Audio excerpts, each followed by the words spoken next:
नमस्कार, आपका स्वागत है, साथ ही साथ मेरा भी स्वागत है। पिछली कक्षा में हम लोग अकबर के बारे में चर्चा कर रहे थे, कैसे उसने उत्तराधिकारी बनाने में मेहनत करी थी। तो उसके बाद विषय वस्तु पे हम लोग थोड़ी विस्तारपूर्वक आज चर्चा करेंगे। तो इस विषय में एक प्रसंग है कि अकबर के दरबार में जो एक न्याय व्यवस्था थी, उसके संचालन करने में अकबर बहुत ध्यान देता था। लेकिन कई बार ऐसा अवसर आता था कि न्याय करने में बड़ा मुश्किल होता था कि कौन सही है, कौन गलत है। ऐसी परिस्थिति में बाबर के ज़माने से तराजू रखा हुआ था मुगल महल में, जिसको खानदानी तैमूरिया तराजू कहते थे। उस तराजू की खासियत यह थी कि जब भी मुगल बादशाह को लगता था कि सही गलत का भेद करना मुश्किल है, क्योंकि पहले आज की तरह सबूत लेने के इतने साधन तो थे नहीं, तो तर्क पर, प्रश्न से और किसी तरह से गलत सही का स्पष्ट किया जाता था। लेकिन कई बार ऐसा होता था कि बड़ा मुश्किल होता था पता करना कि गलत कौन है और सही कौन है। तो इसका निर्धारण करना तो उस परिस्थिति में बादशाह उस तराजू के सामने में खड़ा होता था और उसको जो प्रेरणा मिलती थी एक विवेक में, फिर वही जाकर वह अंतिम निर्णय के तौर पर दरबार में सुना देता था। लिखा है कि वह तराजू इतना पवित्र था कि उसको कोई छूता तक नहीं था। और अभी सलीम मात्र 7 साल का था और वह तराजू के एक पलड़े पर बैठकर वह शराब पी रहा था। ठीक 7 साल का, और गिलास से भी नहीं, मदिरा के पात्र से सीधा। अकबर देखा तो दृश्य देखा, जैसा लगा कि क्या हो गया, क्योंकि पहले तो बहुत सारे बच्चे मर चुके थे। उसको लगता था कि फिर यह गलत रास्ते पर होगा। तत्काल 2-4 थप्पड़ लगाता है, मारता है। और उसके साथ ही मानसिंह थे, उनको बुलाया और मानसिंह को से कहते हैं कि लेके जाओ सलीम को और हिंदुस्तान के सबसे तपती रेगिस्तान में इसका पालन पोषण करो, जैसलमेर की पहाड़ियों में। और आप जानते हैं कि जैसलमेर है राजस्थान के आगे, पाकिस्तान का बॉर्डर है। आज की तारीख में पहले भारत का अंग था, उसके आगे तक का भी क्षेत्र भी तो था, पर ऐसी स्थिति में सलीम को ले जाकर के जैसलमेर की पहाड़ियों में पालन पोषण का निर्णय लिया गया। और अकबर ने कहा कि या तो ये जैसलमेर या तपती रेगिस्तान की पहाड़ियों में सर टकरा कर अपनी जान दे देगा, या अगर ये बच गया तभी हिंदुस्तान का मुस्तकबिल सुरक्षित होगा, अन्यथा इस प्रकार लड़खड़ाते पैर में हिंदुस्तान का भविष्य सुरक्षित नहीं है। और इस तरह से अकबर ने सलीम को एक तरह से दंड कहिए, सुधारने की व्यवस्था कहिए, या इस नाम पर अपने से अलग किया। जाकर वहाँ पर छोटे मोटे अभियान में बीच बीच में भागीदारी देता था, वहीं पर बड़ा हुआ। सूचनाएं भी आने लगी कि अभी वहाँ के अभियान में जीता हासिल किया, कभी वहाँ के अभियान में। अकबर को लगा चलो कुछ सुधार हो रहा है और योग्य बन रहा है। अब जब वह 18-20 साल का हुआ तो लाओ लश्कर के साथ उसकी वापसी होती है आगरा के किले में। अब चूंकि एक ही बेटा है, निर्विवाद रूप से उसी को उत्तराधिकारी भी बनाना है, तो पहले किसी भी व्यक्ति को शासक बनाया जाता था तो उस शासक को बनाने की तमाम तरह के उसके गुण अवगुण की जांच होती थी कि भाई ये किस मानसिकता का व्यक्ति है। तो जैसे भी है आगरा में आया तो अकबर ने गुप्तचर लगा दिए, भाई पता करो किस दृष्टिकोण का व्यक्ति है, ये दार्शनिक है, क्रूर है, दुष्ट है, सक्रिय है, विद्वानों का आदर करता है, धर्म में इसकी रुचि है, नैतिक अनैतिक का भेद को समझता है। ऐसे तमाम तरह की बातें जो शासक में कमी पाई जाती थी, फिर उस प्रकार से उसकी कमी को उस व्यक्तियों से भेंट करवा के उस योग्यता को भी विकसित किया जाता था। मान लीजिए किसी तरीके का कोई कमी रह गया कि वो क्रूर है, उसके अंदर दया भाव नहीं है, दुष्ट है, सक्रिय नहीं है, विद्वानों का आदर नहीं करता है, तो वैसे माहौल में वैसे लोगों के साथ उनका उठना बैठना करवाया जाता था ताकि उनके अंदर वो योग्यता विकसित होगी जाए। अब जब सारे गुप्तचर गए तो अकबर ने कहा कि जरा ईमानदारी से पता करके बताओ कि यह किस प्रकार का व्यक्ति है। सारे गुप्तचर घूम घाम के आए, 3 दिन 4 दिन 5 दिन में आए अपनी अपनी सूचनाओं को लेकर। उन्होंने कहा हुजूर बाकी कुछ तो मालूम नहीं, लेकिन एक अनारकली का प्रसंग। ठीक, अब अकबर को लगा कि हो सकता है कुछ लोग एक बिना मतलब का भी अफवाह फैला रहे हों। फिर कुछ और गुप्तचर को लगाया, सबने एक ही प्रकार की बात बताई कि इसका अनारकली से जो भी मामला है। अब पहले जो अभिभावक होते थे वो आजकल के नहीं, आजकल इसलिए नहीं क्योंकि लोगों का मस्तिष्क शक्ति जो है वो थोड़ा कमज़ोर हो गया, लेकिन पहले के अभिभावक बाकायदा मौका देते थे कि सही में गलती उभर कर सामने आए। अब अकबर ने कहा कि अनारकली कौन है, तो लोगों ने कहा कि वह नृत्यांगना है, वह एक अच्छी गायिका है। अकबर ने कहा ठीक है, अनारकली का कार्यक्रम रखा जाए। ठीक, और इस तरह से अनारकली का कार्यक्रम रखा गया। तानसेन जो कि तबला, सारंगी, सितार जो भी है उनका वाद्य यंत्र, और दरबार में बाकी लोग, और मुख्य धारा में ये 3 लोग, सलीम एक तरफ, उनकी माँ और अकबर, ये सब लोग दरबार में मौजूद हैं। अब जैसे ही कार्यक्रम शुरू हुआ तो अकबर को तो अनारकली से कोई लेना देना था नहीं, तो सिर्फ इसलिए नृत्य गायन चल रहा था कि पता चल सके कि सच क्या है, सलीम का विचार क्या है। तो कभी अकबर सलीम को देखता, कभी अनारकली को देखे। धीरे धीरे उसको भरोसा हो गया कि जो सूचना मेरे पास आई है यह सूचना सही है, और इस तरह से उसको जब पक्का भरोसा हो गया कि सलीम का निर्णय या झुकाव इस तरह जो बन रहा है उसकी सूचना सही है, गुप्तचरों द्वारा दी गई जो है, अकबर ने कहा अनारकली को गिरफ्तार कर लिया जाए। अब अनारकली गिरफ्तार हो गई। दरबार का एक नियम था, तकलियत। तकलियत का मतलब होता है एकांत। एकांत का मतलब होता है कि शासक के अलावा कोई भी वहाँ पे नहीं रहता, सब लोग तुरंत चले जाते थे, दरबार खाली हो जाता था।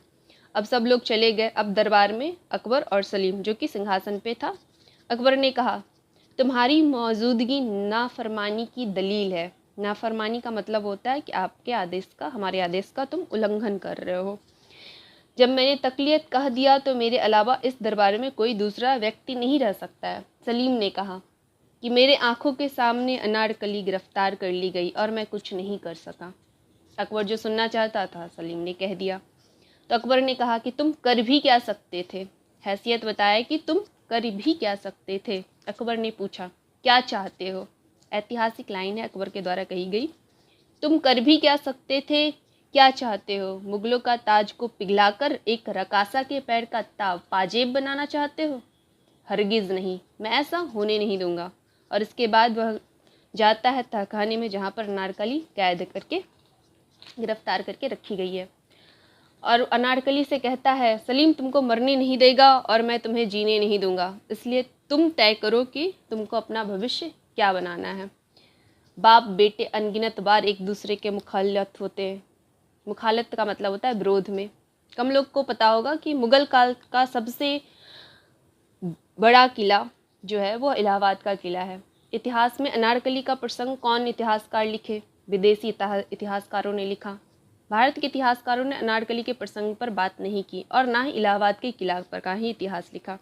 इलाहाबाद के किले में भी अधिकांश समय व्यतीत हुआ जहांगीर का। उसने अकबर के जीवन काल में ही खुद को मुगलों का शासक घोषित कर दिया। राजस्थान के मकराना से सिंहासन मंगवाया ग्रेनाइट का। आज भी वह सिंहासन रखा हुआ आगरा के किले के छत पर। अकबर के जीवन काल में खुद को मुगल बादशाह घोषित कर दिया। बाप बेटे युद्ध के मैदान में मिले क्योंकि बगावत कर दिया, मानने के लिए तैयार नहीं। अकबर ने कहा जब तुमने ऐलान कर ही दिया है फिर युद्ध के मैदान में ही भेंट होगा। बाप बेटे युद्ध के मैदान में मिले। अकबर ने ना कि उसको हराया बल्कि उसको घसीट कर लेकर आया सलीम को, और कहा स्वीकार करो जो भी मेरा निर्देश है, और तोप के आगे बंधवा दिया और कहा कि नहीं तो उड़ा दिया जाएगा। समझ आया? ये सारी कहानी सुनाने का उद्देश्य यह है कि अकबर ने अपना साम्राज्य ही नहीं बनाया बल्कि उत्तराधिकारी बनाने में भी मेहनत किया। अब जहांगीर का बेटा शाहजहां और शाहजहां का बेटा औरंगजेब। औरंगजेब ने भी 50 वर्ष शासन किया। मात्र 1.5 महीने कम है अकबर के शासन से, लेकिन 50 वर्ष के शासन में उसकी क्या स्थिति थी। अकबर के इतिहास में 5-6 बेटे थे। औरंगजेब के इतिहास में 5-6 बेटे का जिक्र मिलता है। 5 का नाम तो स्पष्ट है। अपने 50 वर्ष के शासन काल में 25 साल तो इसने दक्कन में दिया। दक्कन का मतलब महाराष्ट्र एवं मराठा वगैरह। इतना व्यस्त रहा कि अपने की बच्चों की शकल सूरत भी नहीं पहचानता था। एक बार दिल्ली आया, तब दिल्ली राजधानी थी।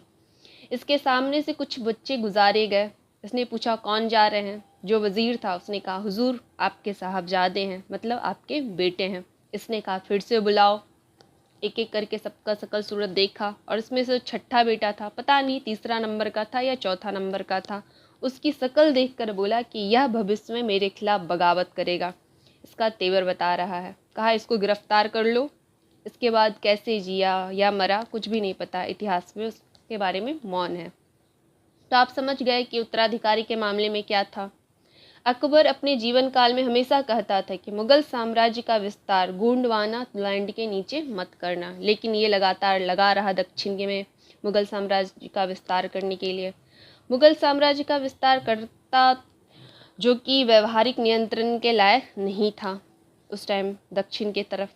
तमाम तरह के अकबर के समय की नीतियाँ, चाहे वो राजपूत नीति हो, चाहे धार्मिक नीति हो, जितने प्रकार की सत्ता चलाने की व्यवस्था थी, उसको उसने अपने काल में अपने दृष्टिकोण से चलाने का प्रयास किया। यही कारण है कि जहाँ अकबर का मुग़ल साम्राज्य को मजबूत बनाने के लिए जाना जाता है शासनकाल, वही औरंगजेब का 50 वर्ष का शासनकाल मुग़लों को कमज़ोर करने के लिए जाना जाता है।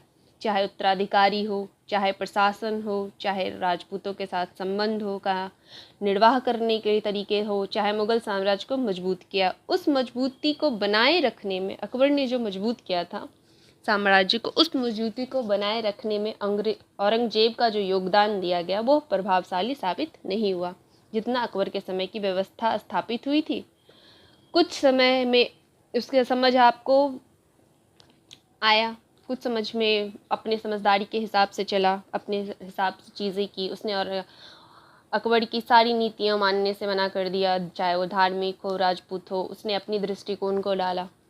तो आपको ज़्यादा इसमें नहीं जानना है, बस साधारण सी समझ बनानी है कि जो हम चर्चा करेंगे यहाँ पे, इस चर्चा को करने का विषय यही है कि हमें जानना है कि उसकी जो दृष्टिकोण थी उसने मुग़ल साम्राज्य को पतन की ओर लेके गई, और पतन के विषय में जो भी बातें होती है, क्या वजह बनी थी, उसके बारे में हम एक एक करके चर्चा करेंगे। तो क्या थी औरंगजेब की वजह से जो उसके साम्राज्य में जो बने, पहली चीज़ थी उसका जो कमज़ोर उत्तराधिकारी था। दूसरा, औरंगजेब की धार्मिक कट्टरता की नीति। औरंगजेब द्वारा अकबर के काल की उदार नीतियों का परित्याग। औरंगजेब का दक्कन की समस्या सुलझाने में आवश्यकता से अधिक बल देना। राजपूत नीति के महत्व को ना समझना। प्रशासन की मनसबदारी व्यवस्था की कुशल संचालन का अभाव।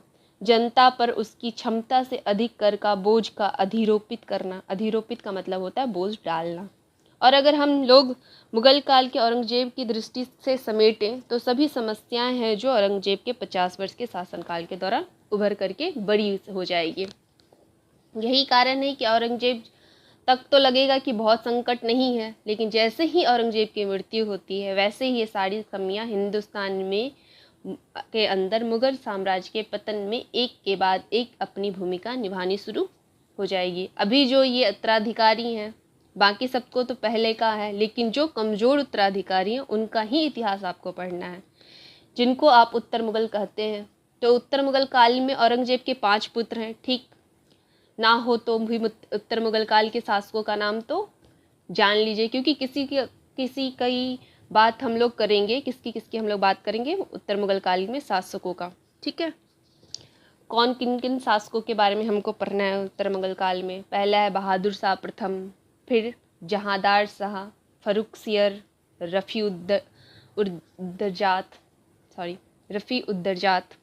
रफ़ी-उद-दौला, मोहम्मद शाह रंगीला, अहमद शाह, आलमगीर द्वितीय, शाह आलम द्वितीय, अकबर द्वितीय, बहादुर शाह जफ़र, या इसको बहादुर शाह द्वितीय भी कहते हैं। इतने शासक हैं जिनको आप उत्तर मुग़ल शासक के नाम से जानते हैं।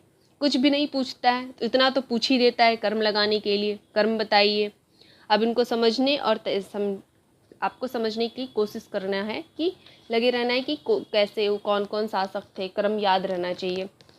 जब ये नाम धीरे धीरे आपके तस्वीर में और मस्तिष्क में आएंगे तो आपको इनका संबंध आप इनके तस्वीरों से, इनके नाम से स्थापित करेंगे तो इतिहास से आप जुड़ने लगेंगे। आज के लिए इतना ही। Thank you.